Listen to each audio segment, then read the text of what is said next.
Imagine drawing a border through one of the most populated regions on Earth in just a few weeks. Then imagine millions of people discovering that their homes were suddenly inside the wrong country. Pakistan was officially created in 1947. But the decision that created it had been building for decades. This is how British rule, competing political visions, and a rushed withdrawal divided the Indian subcontinent and changed South Asia forever. The expansion of the British East India Company during the 18th and 19th centuries established the initial administrative framework of the colony. This commercial and military control faced a massive challenge during the 1857 rebellion, an uprising that forced the British Parliament to dissolve company rule. In 1858, sovereignty officially transferred to the British Crown, establishing direct colonial administration over the subcontinent. India quickly became the most economically valuable territory in the entire British Empire, providing essential raw materials, tax revenues, and vast markets. Administering this vast territory required managing nearly 300 million people. This population was divided across hundreds of distinct ethnic, linguistic, and religious communities alongside hundreds of semi-autonomous princely states. Preserving centralized control over such an incredibly diverse region made the colonial state highly complex, structurally rigid, and administratively fragile. To manage this vast population, British administrators increasingly categorized and governed colonial subjects along religious lines. In 1909, the Morley-Minto reforms formalized this approach by introducing separate electorates, a legislative mechanism where Muslim voters chose Muslim representatives. This structure tied political identity directly to religious community. While historians debate how much these policies directly caused the 1947 division, they caution against viewing them as a deliberate, decades-long British plan to split the subcontinent. Instead, these measures reflected immediate imperial management. This administrative logic became physically visible on October 16, 1905, when Viceroy Lord Curzon partitioned Bengal into East and West provinces, citing administrative efficiency. Critics saw the division as a tactic to weaken the rising nationalist movement. Mass protests and boycotts of British goods forced the administration to reunite Bengal in 1911, but the episode remained a warning of future communal politics. The Indian National Congress, founded in December 1885, served as the primary platform for Indian nationalism. Under the later leadership of Mahatma Gandhi, the party transformed into a mass movement centered on non-violent civil disobedience. Leaders like Jawaharlal Nehru envisioned a united, secular, and democratic post-colonial state with universal suffrage. However, this nationalist vision raised a difficult question. How would minority communities be represented and protected once British rule ended? To address these anxieties, the All India Muslim League was established in Dhaka on December 30, 1906. Initially, the League did not seek a separate nation. Instead, its leaders pursued constitutional safeguards to protect Muslim political rights in a future independent India. Many feared that a simple majoritarian democracy would leave Muslims at a permanent political disadvantage. Muhammad Ali Jinnah, initially a prominent advocate for Hindu-Muslim cooperation, worked to bridge these political divides. Yet repeated failures to secure lasting power-sharing agreements eroded trust. Constitutional disagreements gradually pushed Jinnah to adopt the two-nation theory, which argued that Muslims constituted a distinct political nation. This ideological shift culminated on March 23, 1940, when the Muslim League adopted the Lahore Resolution in Lahore, formally turning the demand for Pakistan into their official political objective. By 1945, World War II had left Britain financially exhausted and militarily overstretched, facing a surging wave of global anti-colonialism. In India, the pressure was already critical. The Indian National Congress had launched the Mass Quit India movement in 1942, making it clear that colonial rule was no longer sustainable. In this atmosphere of imminent transition, the British held provincial elections in the winter of 1945 and 1946. The results shattered any hope of a unified path forward. Congress swept the general seats, winning 923 constituencies. Meanwhile, the Muslim League captured nearly 87% of the reserved Muslim seats, winning 429 of them. Britain now faced two competing democratic mandates for the future of the subcontinent.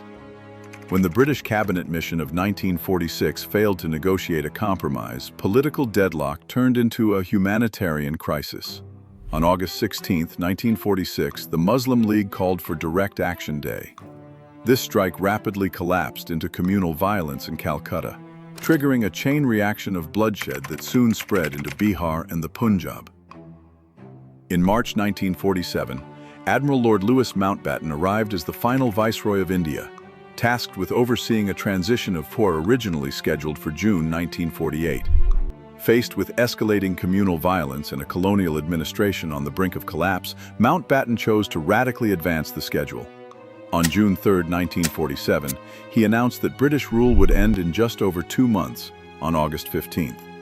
This decision compressed a massive division of assets, territory, and state machinery into a mere 10 weeks. Critics argue this haste paved the way for administrative chaos and subsequent catastrophe. Yet historians remain divided on whether a slower withdrawal would have averted violence or simply allowed civil war to escalate further. On July 8, 1947, British lawyer Cyril Radcliffe arrived in India. He had never visited the subcontinent, possessed no experience in boundary making, and had just 5 weeks to partition Punjab and Bengal. Working with outdated maps and 1941 census data, Radcliffe had to reconcile conflicting realities. Religious majorities, railway networks, and vital irrigation canals ran in opposite directions. To preserve transport lines or water access, Radcliffe made choices that ignored local demographics, assigning the Muslim-majority tehsils of Firozpur and Gurdaspur to India, while awarding the non-Muslim Chittagong hill tracts to Pakistan.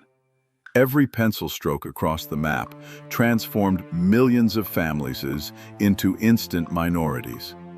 Fearing immediate violence, the Viceroy's office kept the final boundary maps locked away. When India and Pakistan celebrated their independence on August 14th and 15th, the actual border remained unknown. Only on August 17th, 2 days after British rule ended, was the Radcliffe Line published. Millions of people suddenly discovered they were citizens of a country they had never intended to live in. Pakistan became independent on August 14, 1947.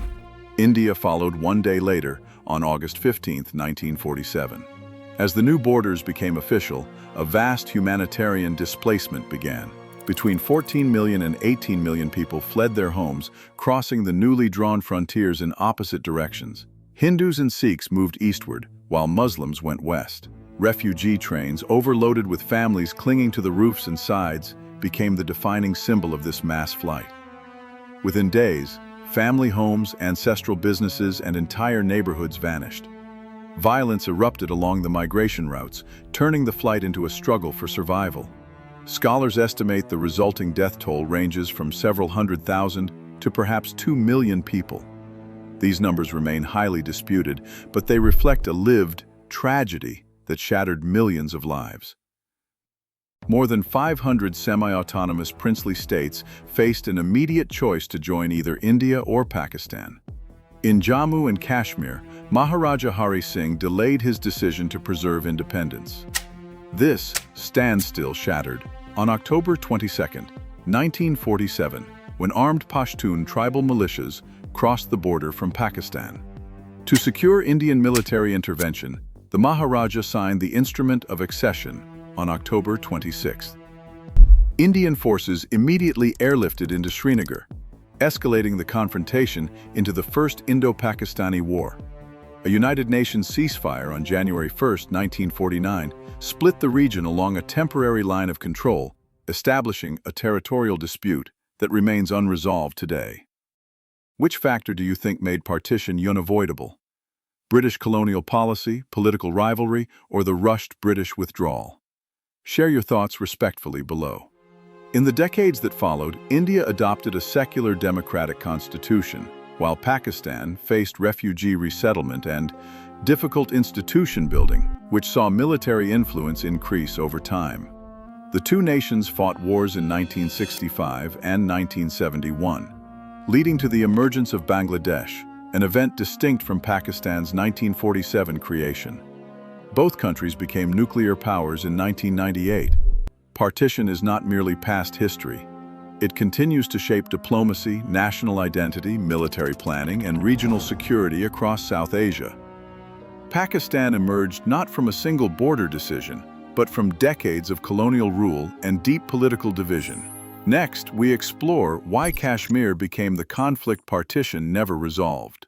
Which factor do you think made partition unavoidable? British colonial policy, political rivalry, or the rushed British withdrawal? Share your thoughts respectfully below. Subscribe for more.